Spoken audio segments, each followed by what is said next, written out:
Sure, let's go. Yep, three, two, one, go.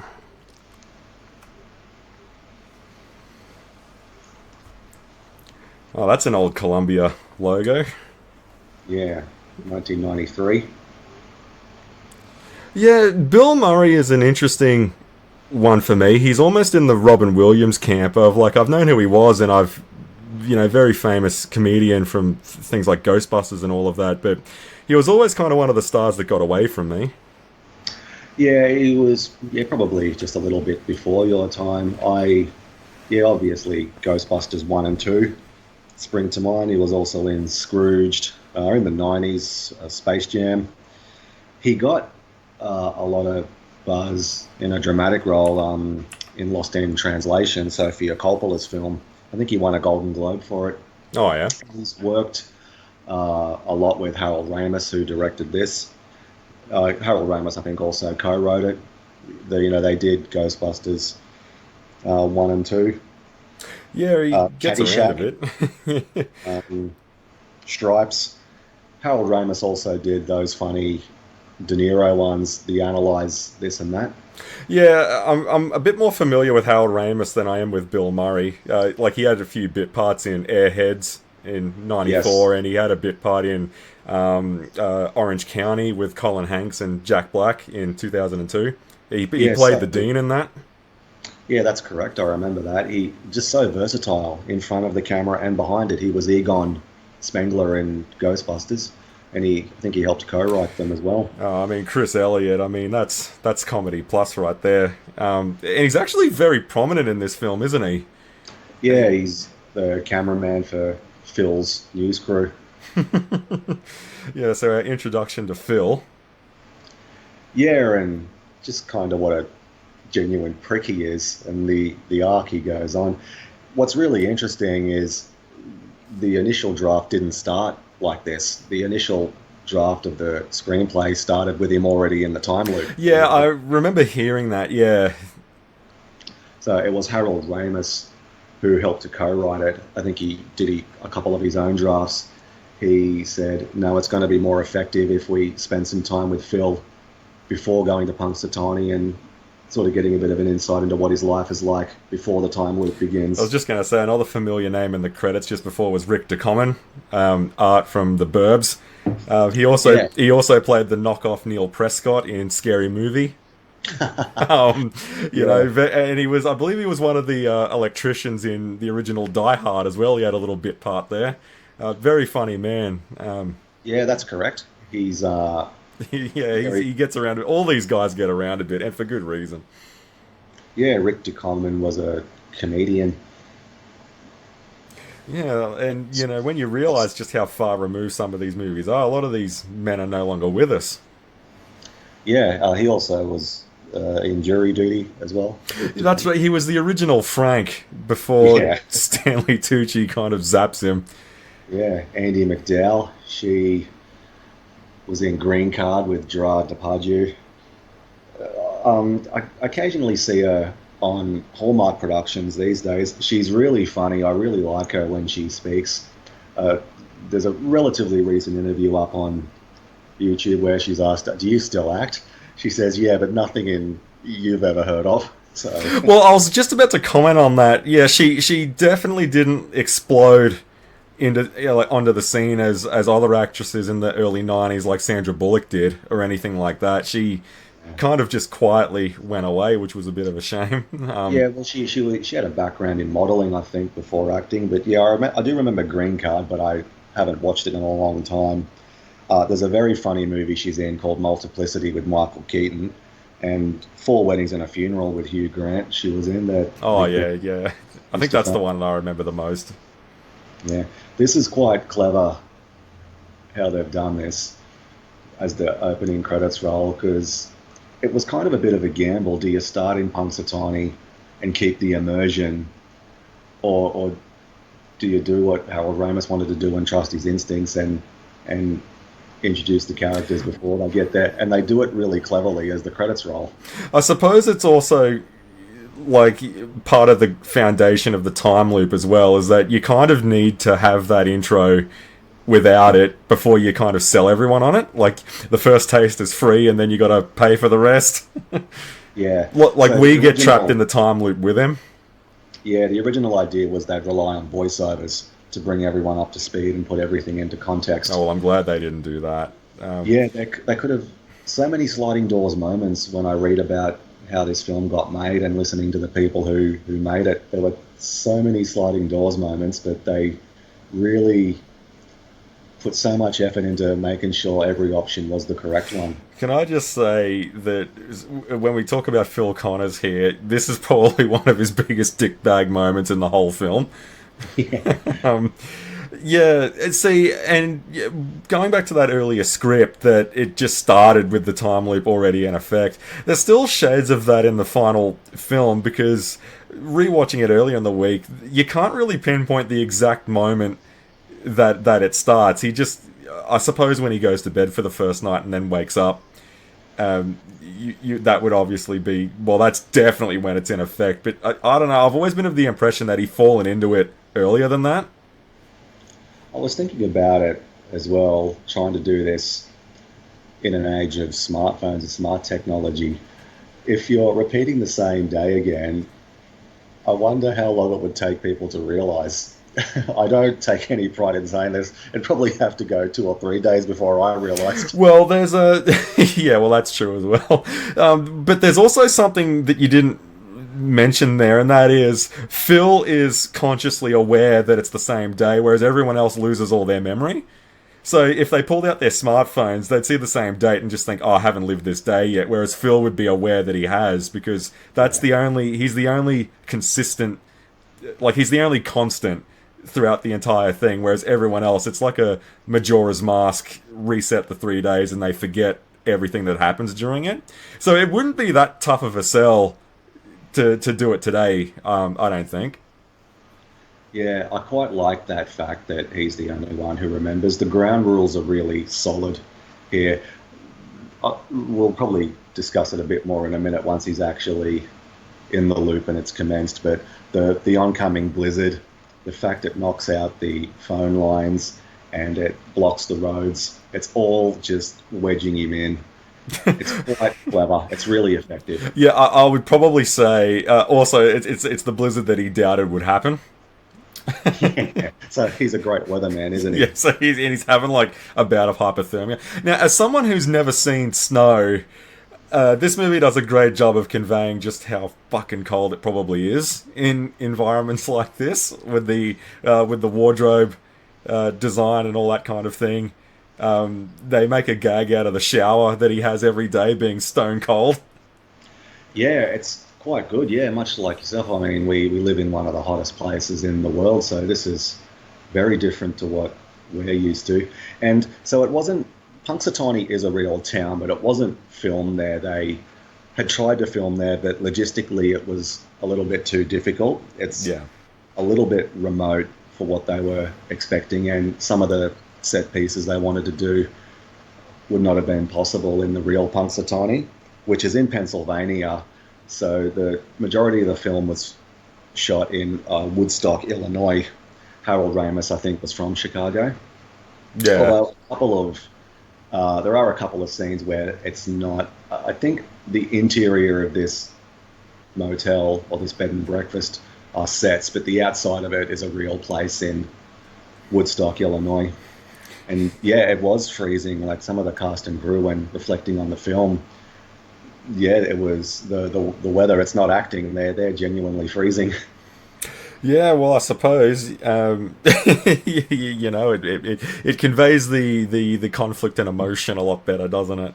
Like you had actors passing out of heat stroke on the sets of Tatooine in Episode One, so you get it on the flip side as well, the extreme cold and the extreme heat. But I suppose that comes with the territory when you go out and shoot on location. Like everyone says, a lot of movies, you know, shot in front of a green screen and all of that. Oh, why don't they just go out and shoot in the real world? Well, it's a pain in the ass to do that. You Yeah, know. well, weather never does what you want it to do. Yeah. This lady here, I've been trying to pinpoint where I know her from. Incredibly recognizable. I know her from something, and it's been on the tip of my tongue all week. It'll probably come to me in a flash in a moment. See, yeah, and he kind of. It's interesting about Phil, the way he relives these conversations. I don't know if any Psycho fan out there has ever figured out just how many days he goes through until the time loop ends. Yeah. But his Well, demeanor yeah, is really good. yeah. Put a pin in that. We'll discuss more the length of the time loop a little bit later. But you see your first glimpse here of the old man and Ned Ryerson, who's played by, I hope I pronounce his name right, Stephen Tobolowsky. Yeah, yeah, he had a. I know I know him very well. He's got the most recognizable face ever. The glasses, the bald head and all of that. He had a part in Heroes. I believe he played uh, uh, Elle's mum, Elle's dad. Sorry, in that, who was played Yeah. by, who was the chick in Veronica Mars? Oh, Kristen Bell. I think that's so. Yeah, he played her father, and he had a bit part with Martin Lawrence and Steve Zahn in 2003 with National Security. Yeah, okay. But I think he's more of a He's, TV actor these days. yeah, I believe he may have had a role in that Marvel's Agents of Shield. It, I think he played Graviton in it, but I didn't have time to confirm it this week. Yeah. But he's great as Ned Ryerson. He's just this annoying fly that won't go away. One of the top comments I see on this clip is, everyone be honest, we've all had a Ned Ryerson from our school, and it's 100% true. He's like the reminiscing guy from Can't Hardly Wait. Like, a guy who's... You can't help but think... Um, with a movie that's based around time, this guy's done nothing but look back. Like, you'd imagine that Phil has been out of school for quite a while. He's a middle-aged man. And then this bloke just sees him randomly on the street and starts talking about high school. Yeah, and just completely oblivious with social cues. It's these people can be really frustrating to deal with who don't sort of who aren't aware of the ebb and flow of the conversation and when a conversation's wrapping up. Yeah, Ned was walking across the street from where Phil just came, and he's totally changed destination and he's following Phil. Like, yeah, that's never. Don't ever do that, people. Yeah, Stay the course. yeah. There's a funny theory about Ned Ryerson that's popular on Reddit and Twitter and those kind of Is things. this But we'll, he's oh, I only just discovered this. Is that he's in a time loop himself? yeah, I'll get to it eventually. We'll He's put the that on pause. Yeah. yeah. See, and the relationship between these two, this is something that it's because I was under the impression when I first revisited this earlier in the week that they've only just recently started being colleagues, or Yeah. at the very least, she's only just become his producer. Yeah, I think they mentioned that at the start. Yeah. Yeah, so the romance was a bit of a tough sell for me on a rewatch. How that suddenly becomes the main goal, and he's got to get that right. Yeah, I really like it. Although with the passage of time, that's one of the things the movie does get a little bit of pushback on about Rita, Andie MacDowell's character. I don't agree that she has no agency. People, I read some of these sort of comments and criticisms about she's only there purely as a love interest for Phil. I don't really agree with that. It sounds to me and I read these comments and the nature of tone of them is, to me it seems like, oh well, I'm quite content on the internet, but that's not how the internet works. I need to be outraged over something. I think she has a lot of agency, Oh, but it's it's also really hard because the limitations of the story is they have to get reset every day. So it's hard to have other characters in the story have an arc. But and when we get into discussing the length of the time loop and how long he's been in there, he only succeeds in having her love him by his final night in it. So this is all stuff we'll get to in a second. yeah. The Mayor reading here is another link, as with Rick Ducommun, back to Jury Duty. He was the car salesman in that as well with Paulie Shaw. Okay, So yeah. there's another link to Jury Duty.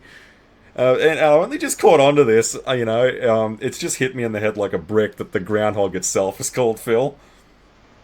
Yeah, and interestingly enough, it's a real groundhog, I believe. It's not an Um, animatronic or a puppet. oh, well, I suppose so. Shoot in the real world. Not, and another thing that I really like about Bill Murray every time he does this interview, like he's phoning it in there. He's totally offensive the second time, Yeah, and then you see the kind of up and downs of it, like the pros and cons of being stuck in the time loop. yeah, he does go through several different phases as the blizzard rolls in. Yeah, and there's nothing against like Andie MacDowell as an actress or anything like that. It's just I didn't like all I see is two colleagues that love what they're doing.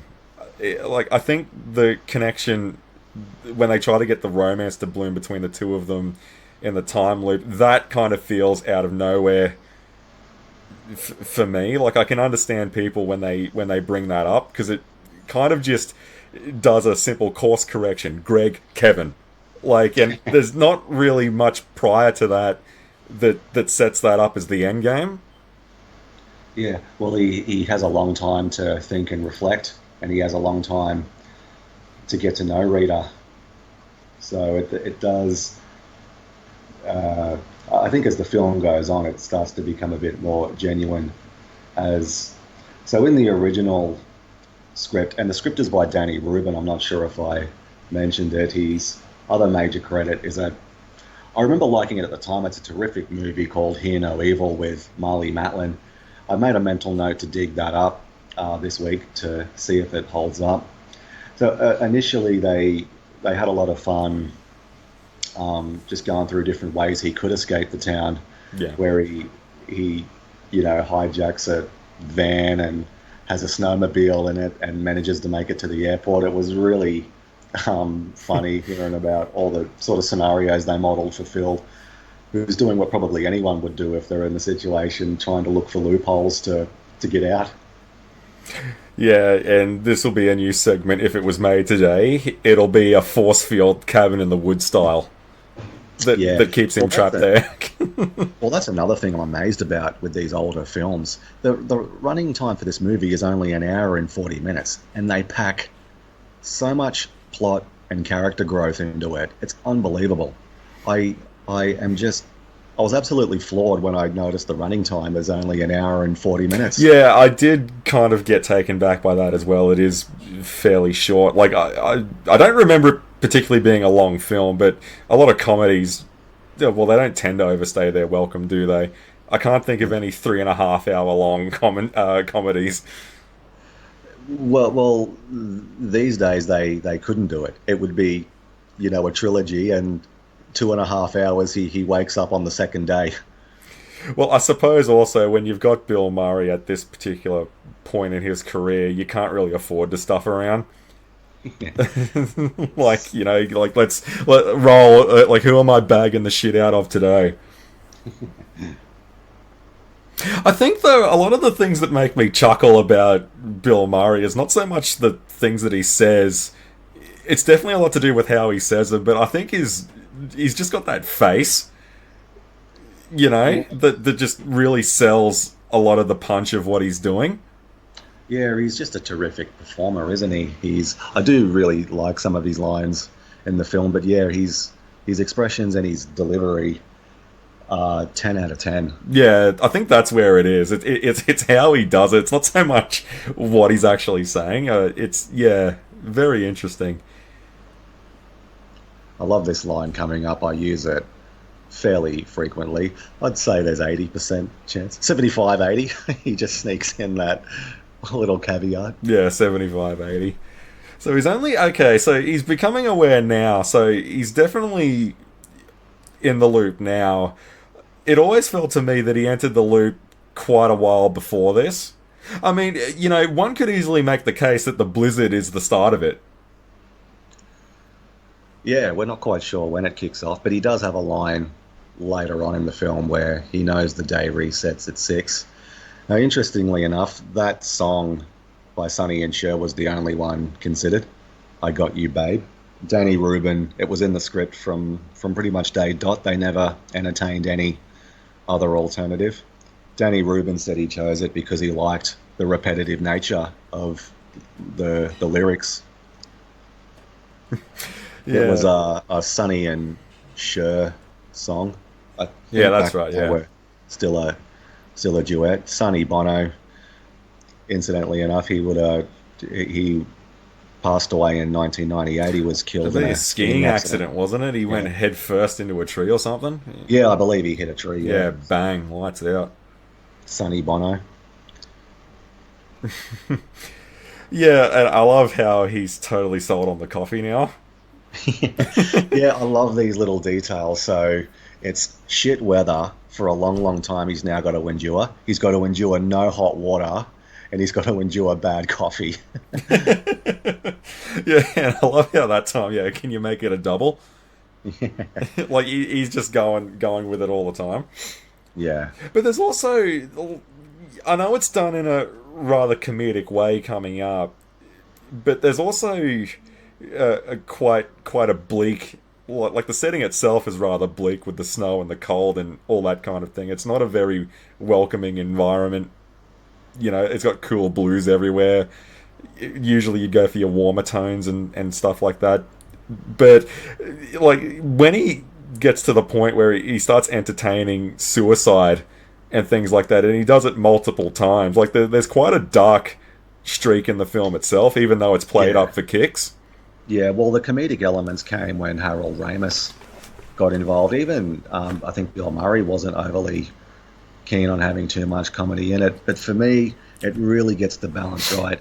Harold Ramis wanted to keep the darker scenes in there with the suicide montage because that balances out the comedy Yeah. and it balances out the sentimentality so it doesn't get too sappy. So it really does a good job juggling those three different sort of emotional tones because there is some dark stuff in the film and because originally the film the script was a lot bleaker and when Harold Ramis came on board with Bill Murray, they sort of wanted to lean more into the comedy elements. So, but for me, and it made it better than it could have possibly been. I think the movie would have worked with its original tone, but I don't think it would be as memorable. I And it love wouldn't that. be, this sort of movie is considered one of the greatest of all time. I don't think you'd get that if it kept like a constant bleak tone. I love that sign back there. Nobbler's gob. Yeah, gobbler's knob. Sorry. Yeah, Gobbler's Knob. It's Yeah. Groundhog Day. Yeah, but like, yeah, I agree. You know, sometimes, and also with the, I suppose with your audience as well. Like, you don't really want to piss all over their parade if they go into the movies with a good mood, and you just constantly beat them down with no upside to it. Yeah. Harold Ramis, I listened to his commentary. There was one really laugh out loud moment. He says, "As I get older, I cry all the time." It was putting in a lot of sentimentality with Phil and Rita. Was his idea, and then there's a beat, and he goes, "I even cried during X-Men." I just laughed out loud. Yeah. Or what if he just really unironically likes Genesis? Yeah, Yeah, so Phil's interest. I think the second day is probably the more interesting of the repeats when he's kind of coming to grips with what's happening. yeah, and I love some of his lines. It still is once a year, isn't it? It's Groundhog Day. There's a beat again. Yeah, because at first he thought it was a prank, and everyone else was just having him on. Because going into it and talking to the locals and all of that, he does pretty much nothing but berate them about worshipping a groundhog. So I love how he doesn't rule that out yet. That just everyone in the town is screwing with him. Yeah, it's quite an interesting sequence here, day two. So he Where, is aware to some extent that he's not a likable person at all. yeah, yeah. Now this is a really cool moment. So originally, I was reading they were going to have Phil trash his hotel room, and then he wakes up and it's regenerated. But they had trouble uh, having a smooth transition, so they change it to the more subtle and more effective point here, where he just breaks the pencil, and he's horrified the next morning when it's been restored. But yeah, originally this was a bit more drawn out, this sequence where he really does a number on the room, only to wake up and it's back to normal. And this also confirms that at 6 o'clock, that it's 6 a.m. That's the hard reset, because he was staring at the clock that was like 4:40 in the morning. So Yeah, he knows at this point that midnight is not the cutoff. It's not a Cinderella thing. yeah, yeah. Because they never outright, the filmmakers never outright explain the mechanics of the time loop, but you do get these little tantalizing hints. Like that was one of them, and there's another one coming up, but I'll save that for when the scene gets here. As he's, and this is really good music that's kicking in now. It's he's very stressed and starting to freak out a little bit, and the music is so good to really energize this scene. Just when I was saying that a lot of the acting and the beats that you get out of Phil Murray are from the facial expressions and the delivery. When you said when he wakes up in the morning and sees the pencils whole again and he's horrified, doesn't let out a scream. He's got the quivering lips and all of that. Like that's pretty much right there, right then and there, that his suspicion is confirmed. And he doesn't, like, if that was again another one of those, if it was today, he would have just started screaming Yeah. uncontrollably, like it's an Adam Sandler comedy.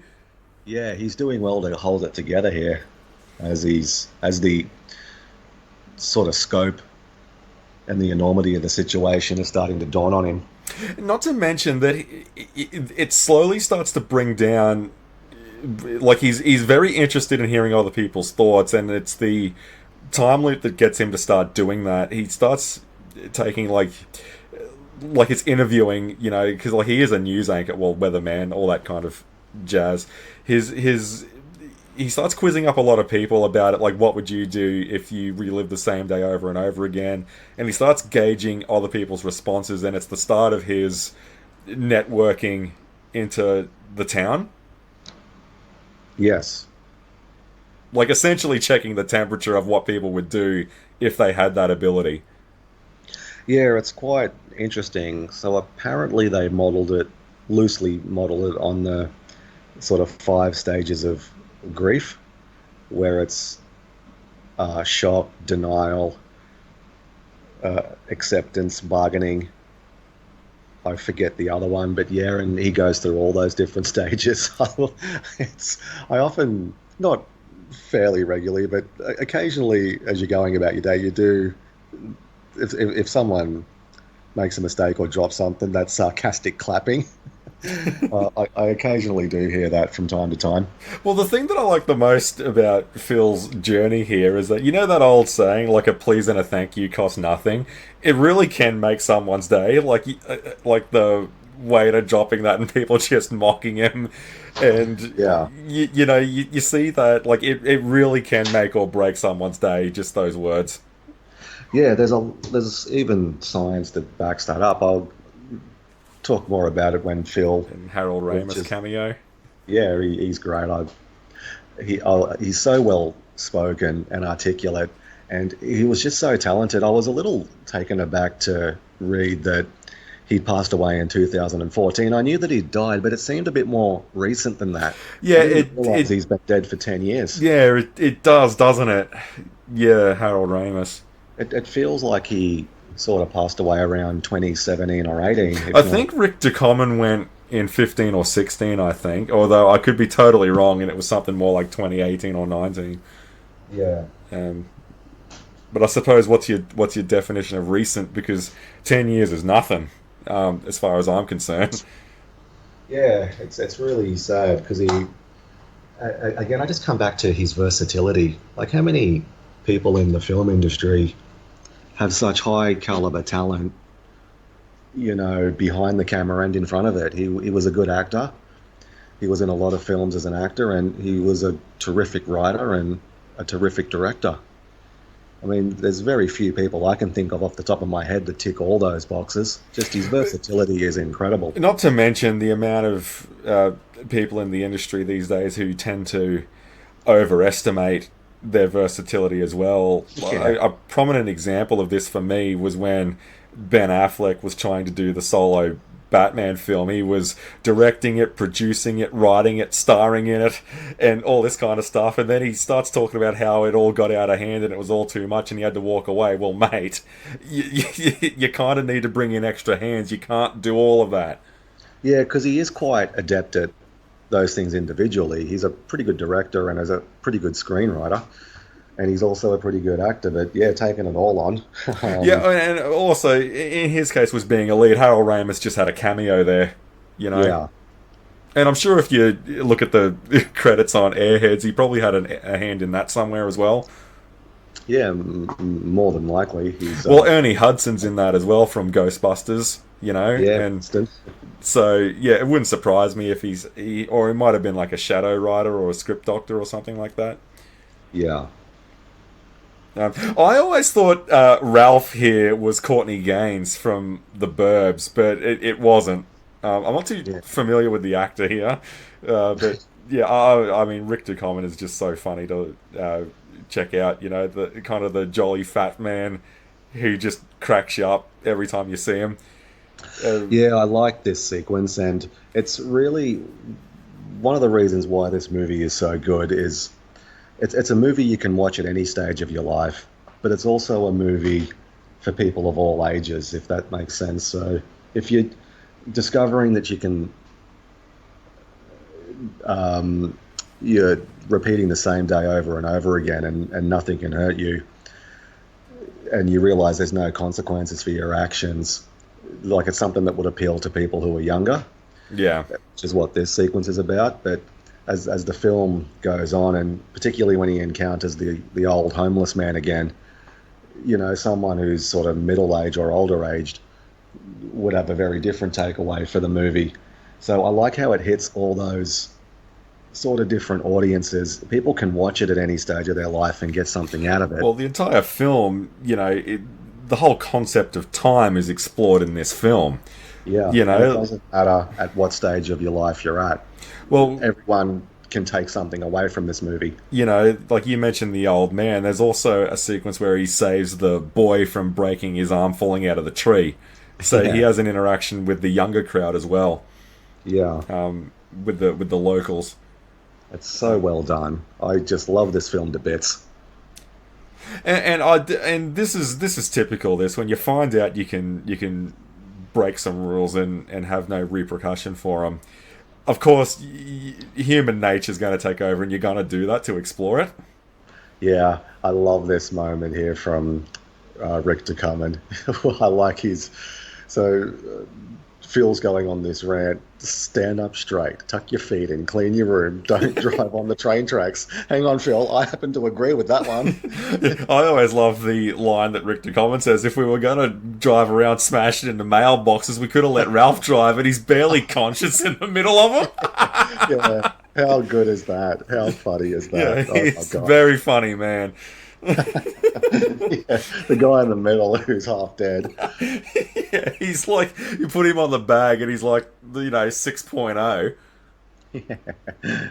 Yeah, see, and at this point he doesn't know that death is for real yet either, because he hasn't died before yet. Yeah, So he playing chicken with the train like that, as far as Phil's concerned in the context of the film, he doesn't actually know that he can't be killed yet. yeah, that's right. So that was pretty dicey. But having said that, they are driving around drunk. So, yeah, I happen to agree with that last one. Yeah, yeah, I just loved Ducommun's delivery of that. Yeah, and the order here, he really, and I also obviously you got to up the ante a little bit, don't you? After you snap a pencil, let's really push this now. Yes, What can I get away with that can be undone tomorrow morning? He goes Yeah. to bed in a jail cell. He wakes up in the hotel. Yeah, and this is, out of all of them, this is my favorite start to the day, where he just jumps out of bed with a spring in his step. Yeah, he's like all energized now, Yeah. and he's just That's starts. my favorite beginning of the day in the whole film. Yeah, I love how he like totally puts the moves on the old bird here, because again, like what's gonna happen? Yeah, there's no consequences. He can do anything. And it's a very nice transition, isn't it? From it's just another day, it's just another dollar to it's the same day, it's the same dollar, and then it really has amplified the selfishness of the character. Yeah, he's gotten over his initial shock at the situation and is now having some fun with it. Yeah, catch you tomorrow, pops. Yeah. Now I believe this scene here kicked off the initial script where he decks Ned Ryerson, and then there's a voiceover explaining how that will make sense. I believe that's how the original idea for the film started. Very, I'll say this: very rarely does telling a story backwards work. The only one I can think of that springs to mind that kind of pulls it off fairly well is Usual Suspects. Yeah, it had a very fractured narrative. Yeah, it did. Now, while it doesn't flat out mirror the story and tell it back to front, very, very rarely, if ever, does that story structure work, I find. Well, I think as well, they were going to explain it with the use of voiceovers, and they can get really tedious. Like, there's very few movies I can think of off the top of my head where constant voiceovers are actually effective. Probably Fight Club springs to mind, but there's a good thematic and technical reason for that because Tyler's in his head and not real. Yeah, that's right. So, but yeah, very few spring to mind. And like, look at just how gluttonous he is now. Yeah, and this is an idea from Harold Ramis. If you could do anything with no consequences, he said he'd eat. So they were keen to have a scene like that in the film. Oh well, he was a bigger boy, so why not? Yeah, and this is the poetry that Rita makes a mention, finally creeping in for the first time Yeah, of the film. It starts like this, as these English passages and all of that, and then they end up quoting it in French yeah, towards the end of it. So to say that she has no development at all, we learn more about it. She just forgets it though, but she's the same person the next morning, even though she's forgotten the day had happened. So yeah. everything that we learn about her past and all of that, and like her degrees and her backgrounds and that kind of thing, that all still stays. So it's not like we're getting white noise every time the character opens her mouth. It does all still go to something. Yeah, I think it's a really poor take to say that she's not a good character or is just there as, window dressing or just to be on the arm of Phil. And we're seeing it now here because he's able to meet and seduce Nancy in a night, but he can't do it with Rita. It takes anywhere between, depending on your head canon for how long he's in the loop. Rita, sometimes she instinctively sees through it, and sometimes through their interactions, she just senses it that he's not genuine. So I think she's a great character. Yeah, I really was a Because bit, God forbid a woman makes you work for it these days, right? yeah. So I was a bit taken aback as you know some of the comments about her as he is looking forward to meeting Nancy. Now, there's the jump cut there, isn't it? Because this isn't the same day from the diner, is it? This is the day after. Yes, he's come back because you're not quite sure what he wants to know about her until he plans to use it to try and woo her. Yeah, so he finds out about her background, sleeps the day away, the day resets, and then he laces that information back in so he can boink her. As, Yeah. as you do. Again, incredibly selfish individual. But, well, we all do it. Phil just got caught. But what gets me is how come they don't complain about this sequence? Why are they picking on Rita? Because particularly there's a line coming up where he calls her Rita, and she says, "No, it's Nancy." He's like, "Yeah, whatever." Like he's not even interested in her name. So, but you know, they like, why does this thing get a free pass in this day and age? Hey man, it's just strange the battles people take online. Yeah, it's funny the hills we choose to die on. We gotta pick on the nice girl Rita. That's the line in the sand, isn't it? You know, like I remember people screaming that Superman would never kill Zod. Snapping his neck was uncharacteristic, yet we turn a blind eye to Superman 2, where he throws him into a dark abyss of the Fortress of Solitude. Alright, so which is it? Does he kill him or does he not kill him? Period. It's a strange Yeah. one, man. It's fucking baffles me to no end. Same deal here, man. Same deal. Yeah, it's funny you mentioned Superman. Harold Ramis has an interesting theory about him. Again, we'll get to it. There's a better scene to talk about that in. As, but I love this, and I love the way he delivers this line. Like, my name's Nancy. Whatever. Yeah, well, how I would have done it, I would have been like, yeah, my name's Nancy. I would have just said, yeah, that's what I said. This is also a really interesting scene, and it's giving you an idea How of long how he's much been time. there. Yeah, to predict all this would have taken months at least. Yeah. Constant observation to get everything down to the exact detail. But there's another thing going on here as well, and that is, you know, he's watching a bank here at the moment. Like, yeah, well, he could easily just rob it, but what's the point? He can't leave the town, Yeah, you know, and any wealth that he accumulates through a heist or something, he's going to lose it the next morning. yeah, You know, yeah. So he has to repeat this all the time. so there's not he like there is a catch to what he can and can't get away with. He's only got 24 hours. Yeah, and he's so I guess it's just to explain how he can afford the piano lesson and the ice sculpting lessons a little later on. To Oh, do that's everything. right. Yeah, because he drops like what a G on the piano lady to.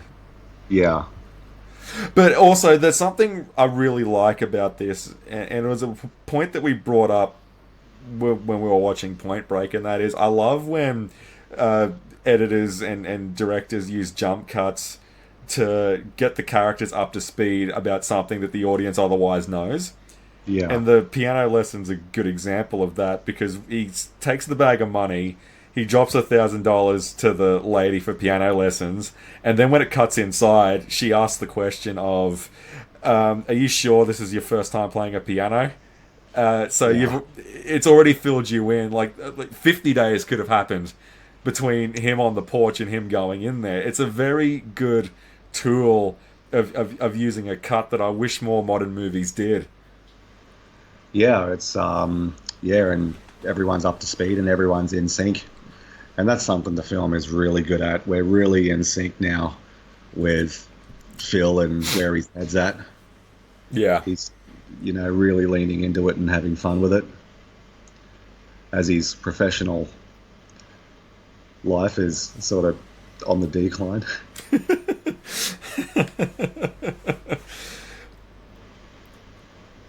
I miss the old news van. Uh, oh well, I never worked in the field, so I can only imagine that they still use vans today, or do they Yeah, I'm just? guessing they do. Yeah, they're just a bit more flasher. Yeah, like they were a big thing in what, like Scream, another '90s movie. They were big in Speed, another '90s movie. Yeah, Yeah. the van with all the tech.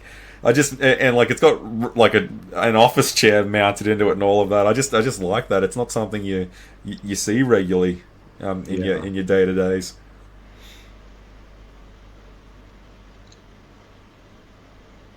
Yeah, so at this point now, his sights are kind of.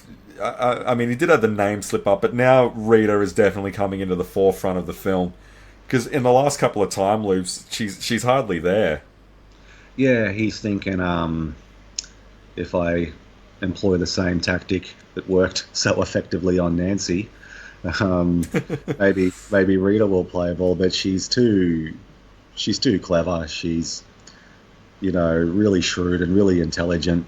Well, And she doesn't, and he's starting from a bit of a, negative base because he's been such a prick, and she's seen him be such a see, prick. you beat me to it because I was gonna just bring that up real quick. That unlike Nancy, who's in the background, by the way, Yeah, that's because the Easter egg. yeah, um, unlike Nancy, who's probably recognised him from the news and all that kind of thing. Rita knows what feels like on and off camera, which is an Yeah, advantage that only she has in this town. yeah, So she knows exactly when he's full of it. I also like the physical differences between Rita and Nancy as well, like Nancy being blonde and Rita being brunette, dark haired. yeah. Like there's a She's very nice kind of yin yang there as how easy one of them was and what a tough nut to crack the other one is. Yeah, Andy McDowell. I mean, yeah, just look at that face, just incredible. And yeah, she, aging gracefully. She still looks, terrific. I'm not sure how old she is, but yeah, as I said earlier, I occasionally see her on some Hallmark productions here and there. So yeah, she's still in the industry.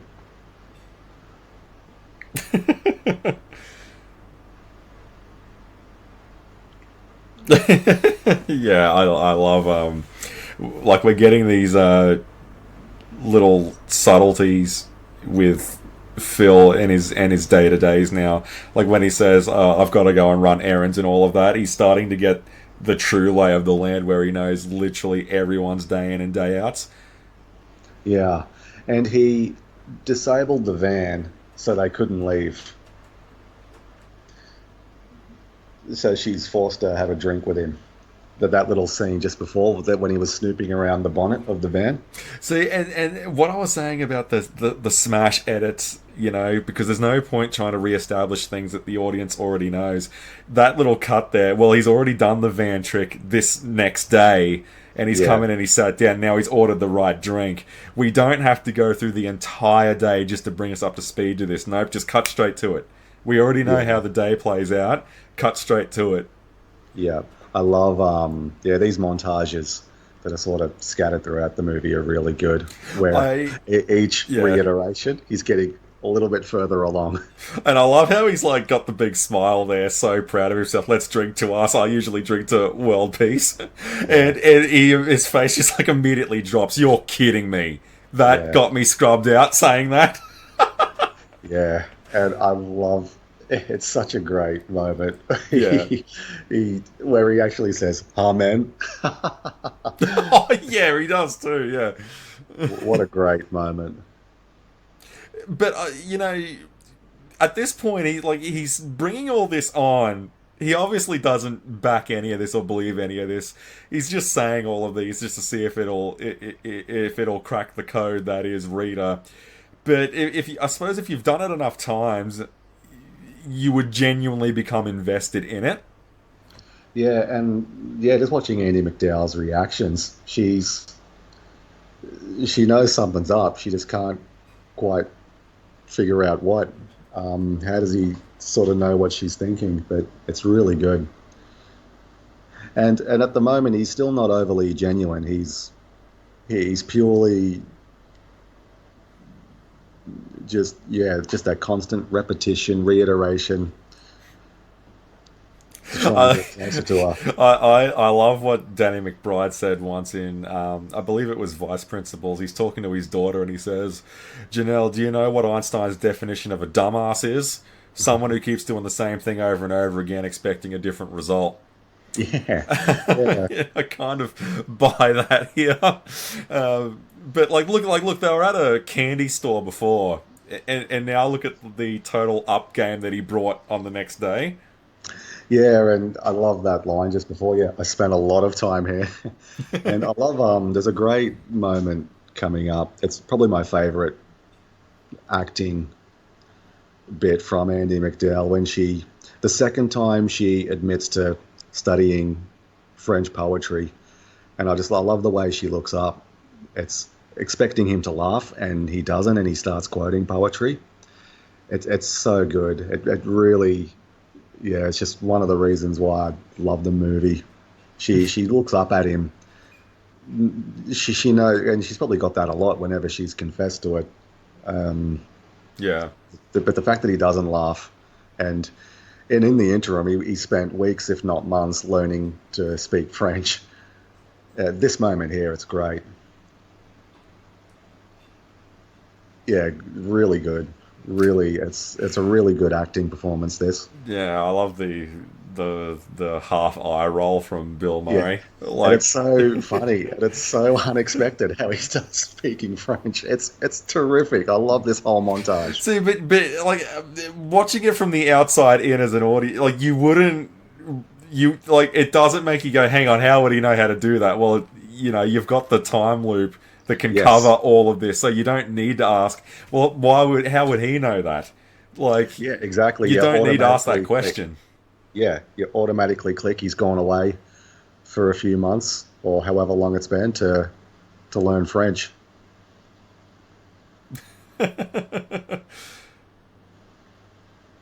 And it's remarkable how much development that he's taking on just for Rita, because that alone implies that he's been there for quite a while now. Yeah, It's also until he gets all the pieces to make the evening work with Rita, only then can he start solving everyone else's problem. yeah.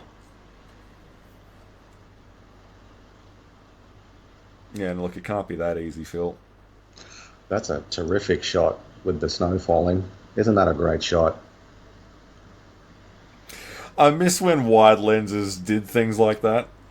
Yeah, having the dance at the there's a pergola or something. I'm not sure what that A sort of pavilion, structure isn't is. it?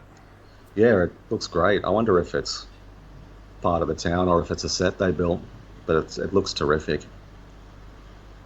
Phil's probably thinking, "Come on, damn it." Yeah, and it's an interesting passage of the film because he's still simply trying to better, but he's not quite at the moment. But he in the next little passage he does sincerely start to care about her, but he's not quite there yet. No, he's not. He is purely in it, yeah, just to get her into the sack still. And again, I don't think there's any one. See, this is something that I really like about this film as a whole, is that you can't really pinpoint at any one moment when something starts happening. Yeah, they're all really subtle. Like it. I didn't quite get it when I first saw it as a boy. When the impetus to start playing the piano, where he hears it on the speakers in the restaurant. So little things like that. Like I really like it when I discover them. Watching this film again, like on and off over the years.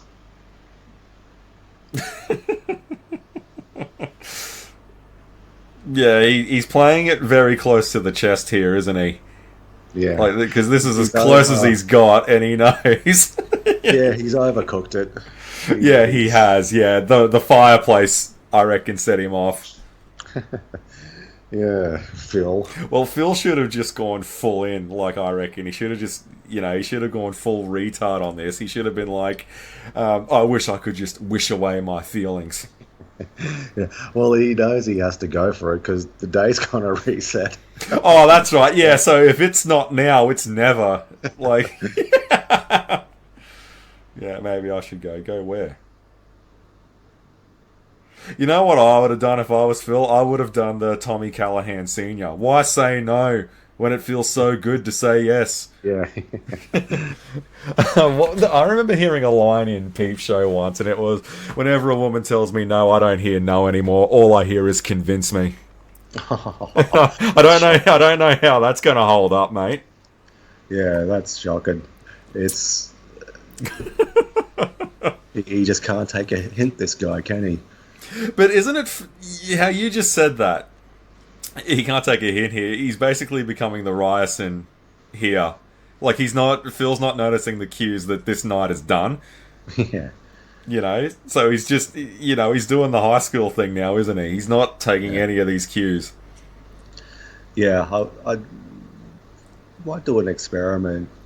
I might just watch the film and just purely focus on Andie MacDowell's reactions because it's so good. She is delivering a lot of gold throughout this movie, and it's making him better as well.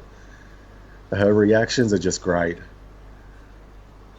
Whether it's, a look or a blink or a grin. I love how she's still held up about the candy store. Yeah, she's on to win.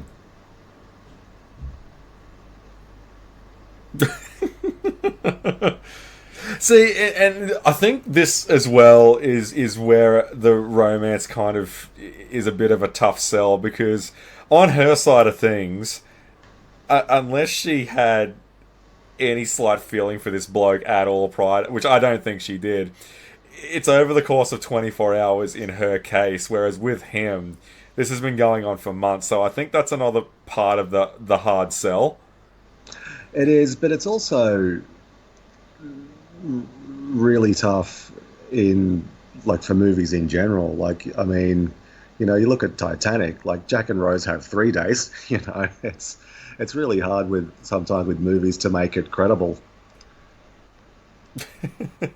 Yeah, it is a little bit, isn't it? Yeah. To have like a life-defining moment in 24 hours like that. Yeah. Well, I mean, it can happen in about, 24 seconds, Yeah. I suppose. But, yeah, it is. But that's kind of the cost you have to pay for the loop, isn't it? Yeah, and you can sort of play fast and loose with it like that as the slapping montage, striking out left and right, hey?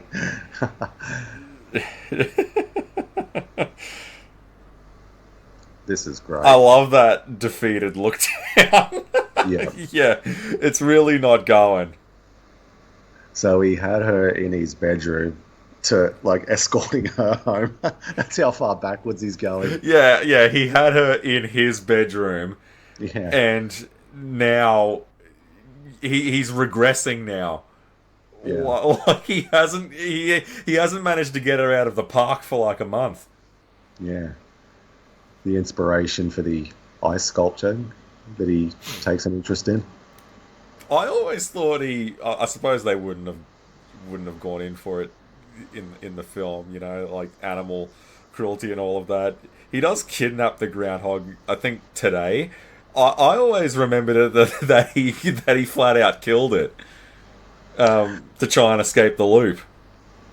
Yeah, so it's in the truck with him, right, when they go off the cliff. Oh yeah, well maybe that's what I was remembering then. I was a bit foggy on that. I always love the close up of the clock.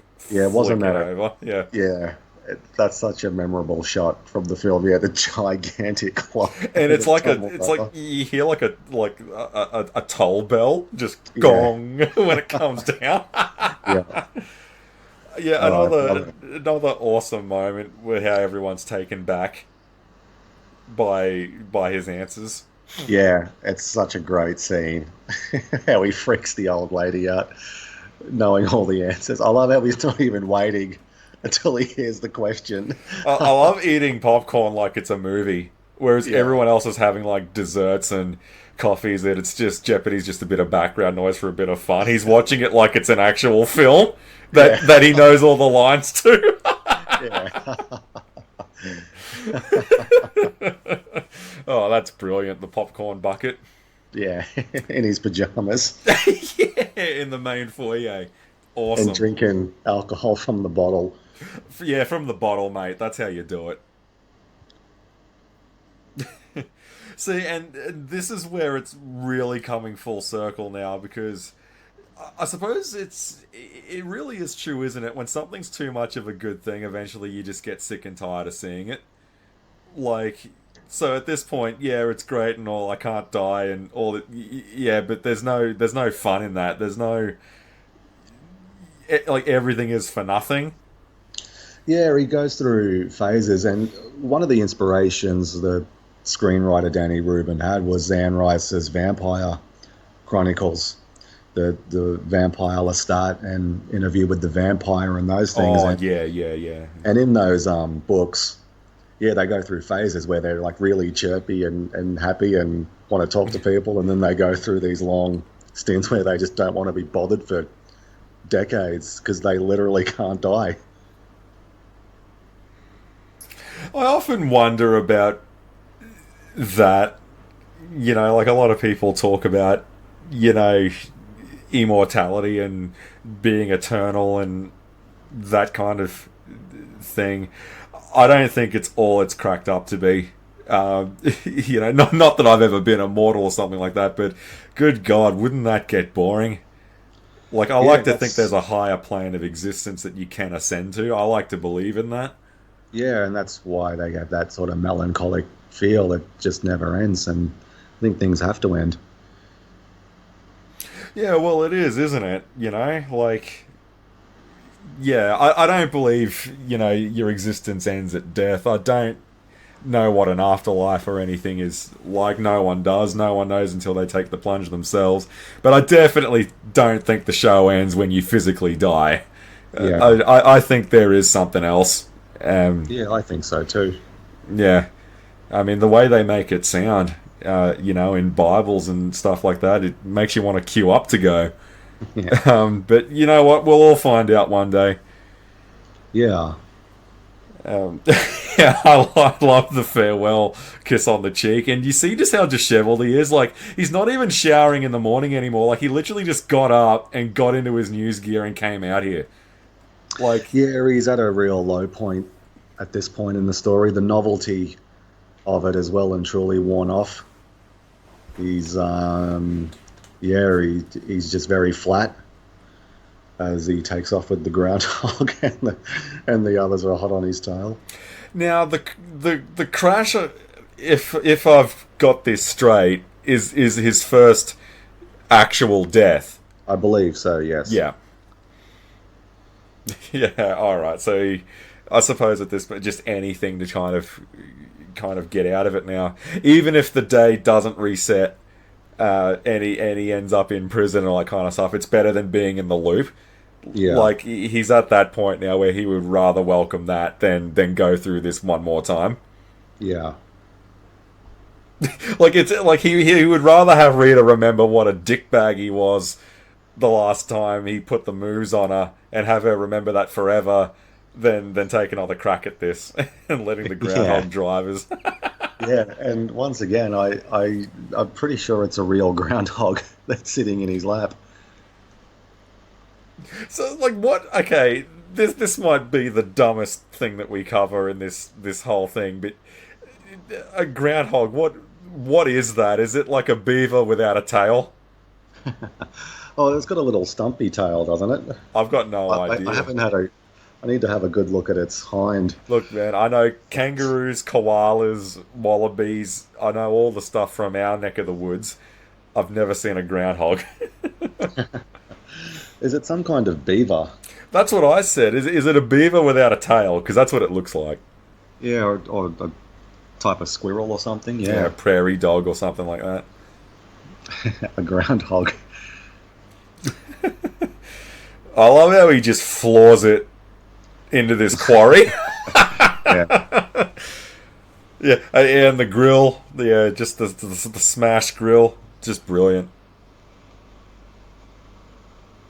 And a little touch here. I love how Chris Elliot just pulls out the camera and starts getting the feed. yeah. Like, He's such a he's funny recording actor. this. Yeah, I'd love to know if that was scripted or not. But yeah, no, just film this as well, because why not? So yeah, see what I mean? Like, Phil, like, he's unshaven and all this kind of stuff. Like, he's putting no effort into his days anymore.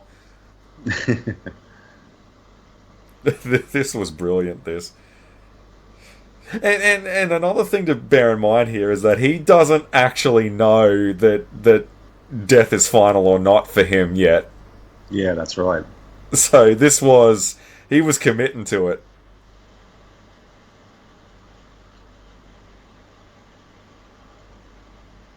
Yeah, wow. Which I'm guessing this was back in the day where an explosion was real. Yeah, I'm not sure. I listened to Harold Ramis talk about it. I'm not sure if he mentioned a real explosion or not, as Yeah, not a good feeling. His plan didn't work. It won't let him out. Yeah, and the pajamas now are just coming out. You know, oh yeah, I think, yeah. This one was probably my favorite of the lot of them. Just taking I love the bread in the toaster and just taking it back upstairs. And now here's something that I've always found rather interesting, thinking about the way that Luke works in the film. When he dies, does the rest of the day play out? And when he comes back the next day, is it because the previous day wrapped up at 6, or when he dies, is it an instant reset straight away? You'll get your answer in a second. It's a good point you've just made there, because something interesting does happen after Yeah, one of these I've never deaths. been able to figure that out. Yeah, your answer is coming up shortly. The because yeah, they again, it's another example. You get these tantalizing hints, and your answer's here. The day Oh did yeah, not reset. there you go. So he doesn't come back to life until 6 in the morning. Yeah, it's an interesting take on it. It's yeah, because they don't explain the loop, and I think the film is really strong for it. But every so often, you get these lovely little tantalizing hints about how it does work, and we just found out there the day does not end when Phil dies. Which makes you wonder, especially going into this talking about God and all of that, if he actually does see a potential afterlife. Like if he was to kill himself first thing in the morning by dropping the toaster into the bathtub, does he, now we're getting into something completely different. Does he see an afterlife when he comes back to life? And because he bears his memory in mind every time it resets, does he remember what, the void of death is like when he does come back to life? It makes you wonder if he's got a new kind of appreciation for life after that, especially in regards to the old man, because Phil's the only person in the room to know what death is actually like. Yeah, Like and when he suddenly gets this urge to not have the old man face that, it makes you wonder if he remembers what the afterlife is actually like what happens after death, and your physical body's dead, your soul's moved on. If he remembers what actually happens, it's just something to think yeah. about, I Well, suppose. he does remember dying. It's really interesting. Yeah, and then he's pretty keen to not have anyone else go through it. So, spoiler alert: I'm guessing dying sucks for Phil. Yeah, we never know what initiates the time loop. I did find, and I really like they never explain it, like I said. But I'm not sure if Harold Ramis was joking or if he was serious, but he said it was a gypsy curse. I would, if they were going to explore that idea and film it, I'd be happy if that made it into the film. Yeah, because they thought originally it was something scientific, like a celestial event or something that he gets caught in. But Harold Ramis apparently piped up with a gypsy curse. Because I believe a gypsy curse is in Stephen King's Thinner, and I think it's a gypsy curse in that film from the 2000s, Drag Me to Hell, if you remember that. Yeah, wasn't it a Sam Raimi flick?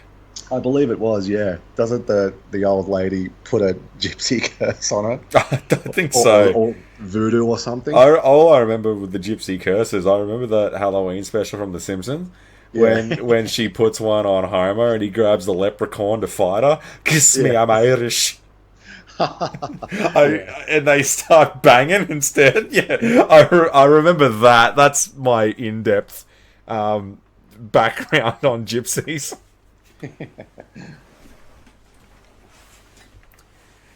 And this is a real kind of confessional. This. I love this scene. Yeah, where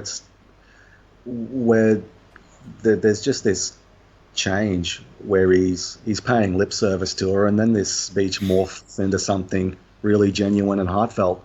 I love the scene. I love how he writes down Larry's words. Yeah, Um, and there's something else here as well, is that he's not using the time loop now for trial and error with her now. Like he's done trying to do that. He's just straight up telling her, "I'm reliving the same day. I know all of this about you because you told me." He's flat out just dropped the curtain, even though she is going to forget it Yeah. down the line. He's just like, "Look, putting on acts is just not going to work with this woman." Yeah, and she believes him enough to indulge him for the rest of the day. It was really good. Yeah.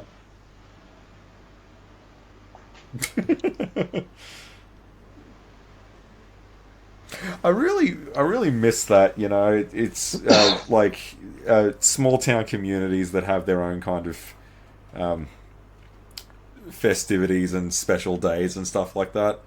Yeah, small town living. It's that's really great. I Yeah, like it better than big cities, mate. Like big cities, are like I'm in and I'm out for a holiday. That's it. I can't stand them, to be honest with you.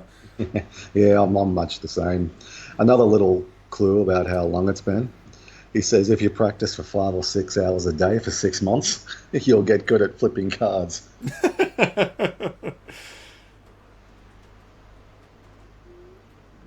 So, yeah, and now I don't believe this is an act at all here when he says that the worst part is none of this matters. I reckon he's definitely sincere in that regard. It doesn't make any difference.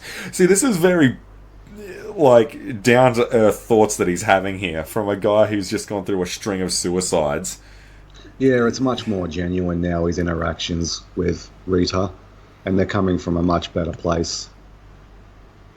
Yeah, they are. So it's probably a good scene to discuss it, the length of the time loop. Now, there was a line in the script.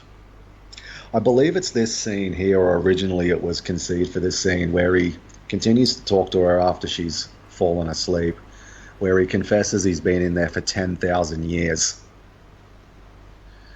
I think that's a bit of a tough sell. Yeah, Harold Ramis chose. I'm not sure if they ever filmed it, but Ramis didn't go with it, and he articulates why. He just it was just too big of a shock. He thought he'd lose the audience if they just trying to wrap your brain around the fact that it could go on for that long. The studio, from what I read, they were thinking a couple of weeks to a couple of months, and Danny Rubin, the screenwriter, he said for it to be truly meaningful, he had to be in there for a lifetime's worth. Harold Ramis, he sort of refined his guesstimate. He said 10 years, but then he clarified in later interviews, considering all the time he fucks around in there, it's probably closer to 30 or 40 years. So I'm not sure where the original line was, but I suspect it was this scene here where he continues to talk, and he confesses to Rita he's been in there for 10,000 years. And there's another infamous kind of scene. I can't find it. I'm not sure if it was ever filmed or not, but to mark the passage of time, he goes into the bookshelf of the hotel he's staying in, and to mark the days, he reads one page of the books a day. There's a whole bookcase just filled with books. And there's a scene during the sequence in the film where he's at the low point, where he finally makes it to the end and reads the final page in the last book, and it must have been hundreds, if not thousands, if not millions of pages, and he just sighs heavily and goes back to the start of the bookshelf. I'm glad, yeah, they're fun and intriguing things in and of themselves, but I'm glad they're not in the final cut. Yeah, I was just thinking there, like sometimes it's too depressing. Yeah, it's like, and you don't. We just had the guy try to kill himself like 100 million times. Like, I don't think we need to bash us down anymore. Like, if you wanted the audience to feel glum and gloomy, you've achieved that, mission accomplished. You don't need to fucking go and do that. Sometimes less is more, and I'm glad that it was in the hands of someone like Ramis. To go, you know what? Because you're going to completely lose the audience if you go overboard with it. Not so much the shock value of being in there for 10,000 years, but if you were to try and sell them in a bleak moment like that, you've entirely lost your comedy streak entirely when you do that. Yeah, you sacrifice everything. Yeah, and I know he's right because I probably would have lost contact with the film at that point as well. I Yeah, just would I have would been have too dropped hung up off. Yeah. on that fact. I wouldn't have been able to get over it. And I told my colleague, because I watched this film late last year a couple of times, and I told a colleague at work about that bookcase scene, and she really liked the film as well. And she was horrified. She didn't know that story about whether it was in the script or filmed or not. She just went, "Oh, that's awful." um, so I kind of It's ruined the movie a bit for her. it's like I always like to use the George Lucas quote when he was seeing the concept art that they were coming up with for how Anakin should look in Episode 3. He has this great delivery, and it's something like, I think it's too much. That's how I feel when you told me about that bookshelf. That Yeah, it's too much. It's too much. The point's already gotten across. And speaking of something that a lot of modern movies can learn from is they don't know when to draw the line. Like this is like I reckon the gloomy thing is definitely driven home with the old man here. I yeah. love how he's counting notes and then he's like, you know what, screw it, and just give him the whole wad. Yeah, and bringing his colleagues breakfast. He's becoming more. So the night with Rita has given him some purpose. Yeah, and that's one thing I think the film really did was that the first time she spends the night with him isn't the night where it's happily ever after. She spends the night Yeah, with him, but it's still a hard reset. She's not in the bed the next day because it never yeah, happened. That yeah, is something that I'm glad the film does because I can't help but think that if this went full steam ahead, she falls asleep there and it's the credits roll. Like, yeah, nah, it's good that she does spend the night there, but it wasn't enough. It didn't get him out. yeah,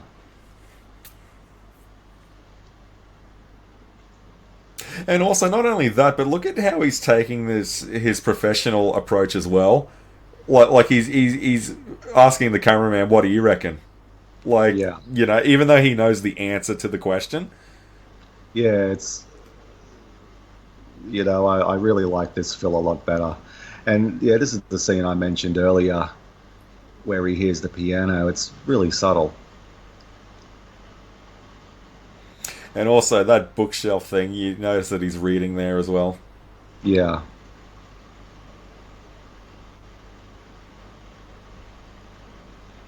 And it's also, yeah, so it's not quite as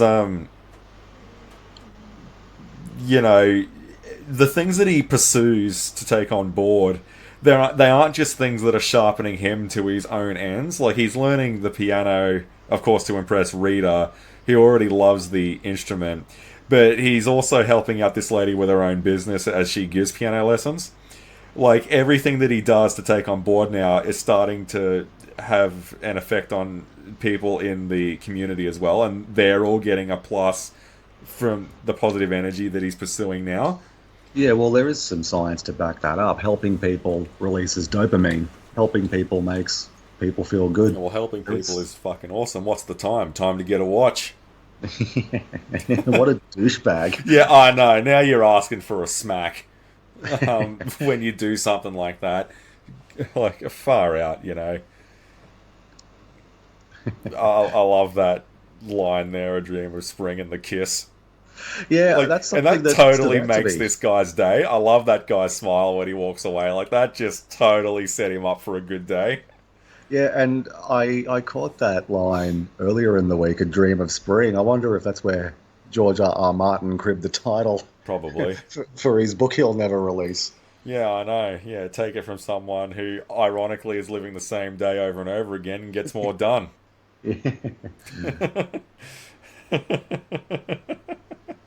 Well, okay, let's put it this way. How long does Phil stay in the time loop? Well, if we had an actual canonical answer to that question, Winds of Winter still wouldn't be released. Yeah, that's right. In any So, possible. in other words, Yeah. a long time. Yeah, and there's lots of kind of fan theories that have popped up here and there. One is, so are you familiar with what's called the 10,000 hour rule? So to become like a professional and elite at a particular skill or job, you need to practice for 10,000 hours, which is you factor in eating and sleeping and all of that, it's about 5 years. So the fact that he becomes an expert piano player and an expert ice sculptor and can speak French fluently, so all those So sort of that's like years couple 15 up. years right there. Yeah, But having said that, he's learning them all at the same time as well. So you could still say yeah, it was 5 years to get those three skills. yeah. And other fans have piped up and said, you can become a decent enough piano player with, 6 months to a year's training. So it really generated, some good discussions here and there. I suppose we might as well debunk the Ned theory being in his own timeline. Yeah, I was going to talk about that. Yeah, it's so interesting. Well, I put it in the camp of Dewey being a third killer in Scream. It's an interesting idea. I reckon if you want it in your head, canon have it. Yeah, It doesn't hurt the film at all and all this kind of stuff, but I can take it or leave it. yeah, Like, what yeah. about you? Yeah, I also like the theory as well that the loop doesn't end until he finally takes Ned up on his insurance. So Ned is Satan who's just toying with him. I like the yeah, and I love how the idea that Ned's stuck in his time loop because he needs to get at least one person to subscribe to his Yeah, to his insurance policy, yeah, and because both of them are stuck in a timeline, they both get each other out of it inadvertently. yeah. How funny is that? An equally valid theory. I mean, it's up there with the greatest, isn't it? It's up there with like who became Cyclonus. Um, Yeah, See, and I love Phil's reaction there when he finds out that the old boy died. I want to see his chart. Like, he could very well, like that, the implications after, learning French and learning the piano and all that kind of stuff. Like he's doing CPR here and all of that. Like, he could very well go and become a doctor to try and save this guy with the time that he's got. yeah. But it wouldn't matter. It's just his day. It's just his time. And that's a sort of a kind of harsh. Well, harsh is probably not the right word, but it's a real lesson he's learned here. Yeah, well, when you got some riveting uncles to say to you, is death anything to be afraid of? When your time's up, little mate, your fucking time's up. Oh well, great then. I won't worry about it anymore. Yeah, I'm glad we had this chat. He, finally delivers this stirring report, and all the other journalists at the rival stations are all just listening to him. I love how they're all holding their mics to him, and they'll just crop him and drop him in Yeah, post, and they'll use his coverage. yeah, Yeah, well, because why not, right? yeah, Yeah, my man, you touched me. yeah. So you mentioned Superman before. So this next sequence stems from Harold Ramis has this theory about Superman, like why at any time of the day someone somewhere will need help. So how does Superman justify like hanging out with Lois or going on a date or having dinner or something when someone somewhere needs help? And this is just a little riff on that. Phil is going to spend the day helping as many people as he can. Yeah. And I think where he saves the boy and helps the old ladies and saves the guy choking in the I love diner. I love the spray that he gives this kid. What do you say? I've saved you like 500 times. You've never thanked me once, you little brat. Yeah. I'll see you tomorrow, maybe. Yeah, that's yeah, the flat tire. This one I actually really like with the three old ladies, like the three Yeah. sisters in a kind of way, isn't it? Um, Yeah. And I love the line. It's okay. I had the tire and the car jack handy. yeah, Eddie changes the tire for them because he knew they were going to break down there. You have three women like well into their 70s, for God's sake. Like, how are they going to do that? Not that they can't, but I mean, come on. Yeah. Like, I really like this beat.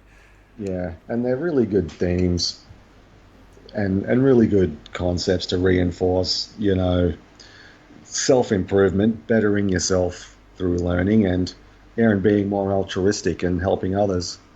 It's really good messages and themes the film has. Yeah, but what's our takeaway these days? You don't owe this world a thing, you never did. Well, that's pretty much in every modern movie. It's just so nihilistic Yeah, now. and I don't, Nihilistic. I don't think that, and yeah, it's not. So, like I remember that when the lockdowns were a thing, where like literally prior to that happening, that's pretty much how it was, as far as I could tell. I suppose I'm a bit colorblind to that kind of thing in a community, being in such a small knit one myself. But when a man's down, you lend him your hand. Like it's not that hard. But apparently everything just changed when 2020 in particular hit. No, it's Yeah, every man for himself, and that's just not how we work as a species. yeah, it's not good. It's yeah. Sometimes I wonder if we're getting that right. So, an interesting comment I heard. Why hasn't this film been remade when they've remade everything else? I'm Um, surprised. I mean, they're remaking The Crow for goodness sake. It's really strange how this one hasn't had a remake. well, it probably has just a different name. It'll be something edgy. It'll be called like Time, Yeah, yeah. Because we had and the tagline will be dark and bleak. It'll be like almost up. yeah, because we've had Edge of Tomorrow, and there's one I haven't seen called Palm Springs about a couple that are trapped in a time loop. That's relatively new in the last couple of years, but yeah, I just thought it was an interesting comment I heard. It's really interesting how this hasn't been remade. I love how Chris Elliot is trying to bed Nancy now. Like Nancy's come back into the film. Yeah, Yeah, I love that. I mean, get the most out of your supporting cast. I mean, come on. Um, yeah, why hasn't this been remade in particular? Well, there'd because be a it's not. bunch of different reasons about it, like as to why they don't do that. I think one of the big ones is um, I don't think, oh, well, there's all sorts of things. Like, I won't scream woke or anything like that, but I don't think a white male lead is top of the range at the moment. If you make it a woman or something like that, you start to kind of lose the edge a little bit. I think Yeah, not that because it can't be done, but yeah, like it's a masterpiece. But since when has that stopped them? They ruin masterpieces all the time the last few decades. well, I've been saying that. Like one of the ones that I've been seeing a lot of is coincidentally another film series about time. Is Back to the Future, and everyone's screaming and praising that. Yeah, well, I'm glad I'm a fan of this because there'll never be a fourth one of this, and there'll never be a remake of this. Well, that's until these Yeah, guys die and their heirs take it over, and then they want to reinvent the wheel. yeah, because they talk quite tough, those guys, don't they, about not remaking it? Because Everyone's got a price, mate. Everyone's got a price. Let's not kid ourselves. yeah, I quite like this ballroom scene here. Like we've had, and having the cold winter theme that I was mentioning earlier. Now we got this kind of nice. Everyone's indoors. yeah, We've had restaurants indoors. We had the piano music, and now we're just having everyone is just genuinely enjoying themselves on this night. yeah, and enjoying each other's company, and yeah, it has that sort of laid back, small town, cozy feeling. Yeah, and all of the big names and the people that he's made a big impact on over the 24 hours, they're all in this room, Yeah, which I quite enjoy. Yeah, it just seems that this is just kind of a lost art. Like I know that we've become quite a digital world since this film came out. I mean, it's 31 years removed now. yeah, unbelievable. I cannot believe that. So Oh, there's a young Michael Shannon there, by the way, yeah, everyone. I've heard that was him. It's yeah, he looks fucking hell. What is he, 12? Yeah. No offense, son, but you look like you should still be at school with your head down a fucking toilet.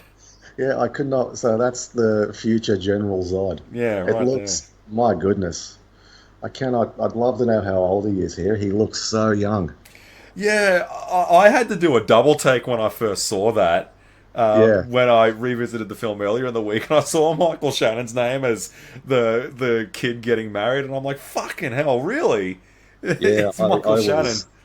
I was really taken aback by that. I couldn't quite believe it was him. Oh, well, there you go.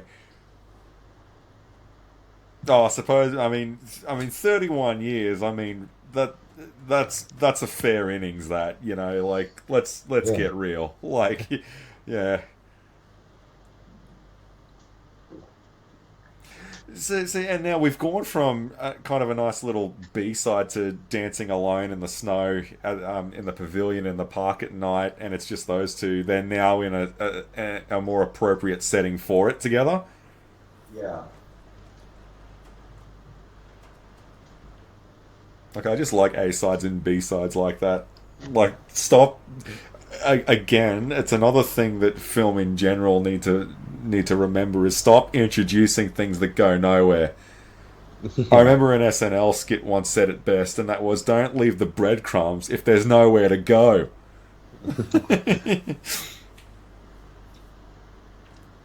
Yeah, Phil.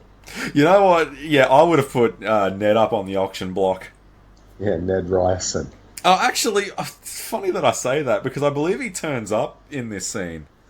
Yeah, it's his final night in the loop, and yeah, they have a quick meeting with Ned as they're leaving, and he comes in, and it's a really good moment. I like the way Bill Murray plays that when they do encounter Ned for the final time. Yeah, so he's punched Ned out, he's shoved Ned away, he's knocked Ned into the puddle, he's thrown Ned in front of a car, and he genuinely just gives him a handshake the last time he sees him. Like it's a Yeah, and roller coaster ride to get him to where he is. Because it's not just about doing the right things by himself and doing the right things by Rita. To get out of this loop, he's got to do them by everyone. yeah, and just the way he kind of, and there's nothing sort of smarmy or cynical about it. He goes, "Yeah, this is Ned Ryerson, my insurance guy." I just really like the way he delivers that line, and as he introduces Ned to Rita, it stems from And coincidentally, the first person that they talk to as a couple after she wins the auction, yeah, as well, Ned is the first person that they speak to together. yeah. It's really good. I just really admire the way, yeah, Bill took that scene. Bill Murray delivered that line, and with Ned. I'll use my strong hand. Yeah, Chris Elliott is an absolute pisser. And I love how he still says that, Phil, I thought that was you. It. Oh, yeah, it's just a really wholesome moment, Yeah, and it it's stems from because I listened to an interview with Cameron Smith when he first met his coach Bellamy, who Cameron Smith thought to himself, "This guy can't be a prick 24/7. I've got to find out what makes this bloke tick." And it's the same with Ned. He can't, and you get the impression Bill Murray is. Well, he must have obviously visited him to buy the insurance, so he must have just slowly found out what makes this guy tick and found something to like about him.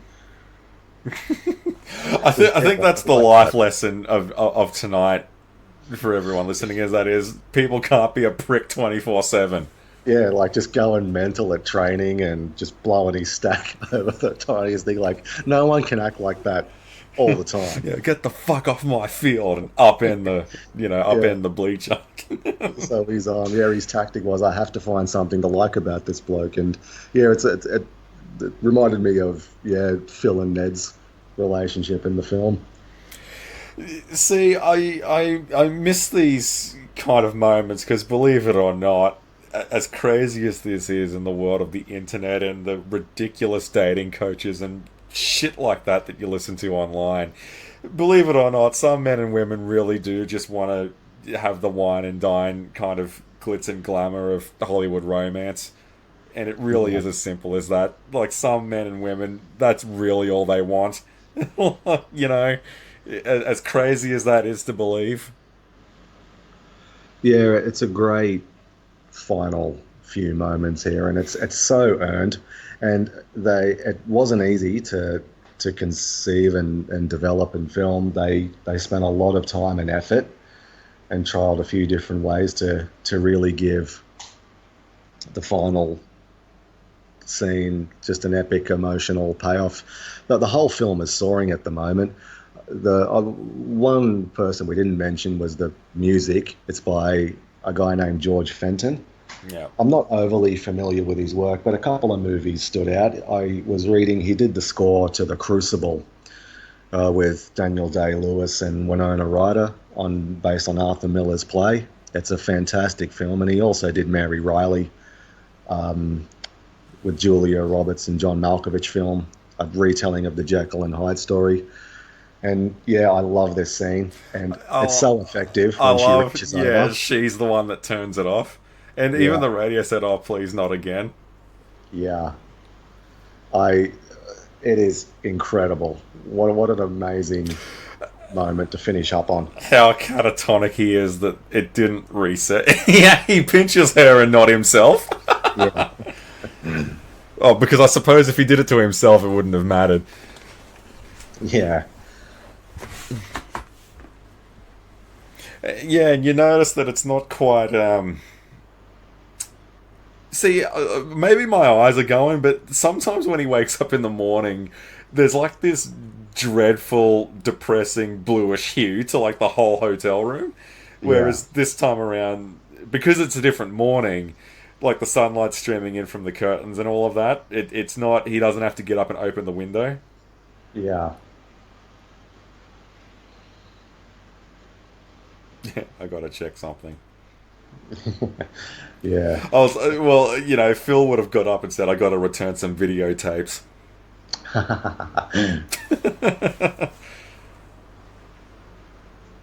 Yeah, well, the blizzard's passed. Yeah. He's still in his clothes from the night before. There's no the pajamas are different. Yeah. It's been the end of a very long day. Great dialogue. Great. Yeah, I really am speechless at the way they ended this movie. It just feels so earned. And so originally, as a kind of they call it a clever twist, but it is quite dark. Rita finds out that she's in a loop. February 3rd is her day. I'm just so glad they went with this ending. Yeah, it's one of those. I see what you're trying to do, but you're going to, you've got to draw the line in the sand at some point. You can't keep letting the snowball get out of control like that. Yeah. Yeah, I'm just so it would have been an interesting idea for a spin-off or something like that. Like, you know, but I would have rather have seen a spin-off with Ned than putting Rita through this. Yeah, and it would just, like, if they had have gone with some of these original ideas, I think it would have been a memorable film, but it wouldn't be universally beloved. Yeah. And what it became without all this stuff. It just would have been, it would have tipped the scales too far the other way. It would have been too bleak or depressing, or too overly sentimental and sappy.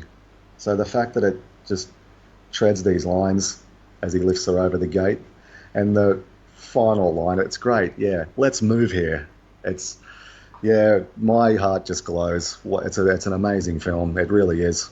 And this is where we'll do the belated sequel, 31 years in the making, and they are divorced.